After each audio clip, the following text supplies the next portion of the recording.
Изгледа како речиси седа е нормално. Како во времето пред пандемијата. Кафулињата, рестораните, ноќните клубови во Шведска останаа отворени, заедно со основните училишта и продавниците. Наместо воведување строги правила, шведската влада побара од граѓаните да бидат одговорни и да одржуваат растојание. На болните лица и на постарите од 70 години пак им беше препорачено да останат дома. Швеѓаните веруваат во теоријата на истрајност. Се повеќе луѓе го поддржуваат нашиот пристап.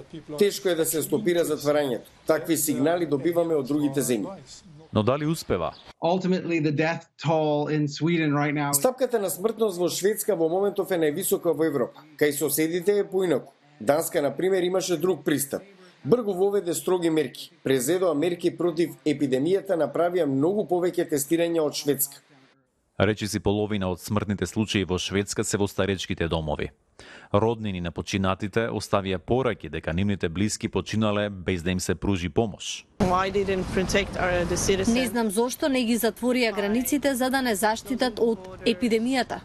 Експертите велат дека се уште е рано да се каже кој е во право. Се подпираме на искуства од историјата. Во основа, сите земји експериментираат со различни методи. Учиме едни од други. Економските штети во Шведска можеби нема да се големи, но загубата на човечки животи може да биде многу повисока од соседните земји. Дебатата за ова продолжува.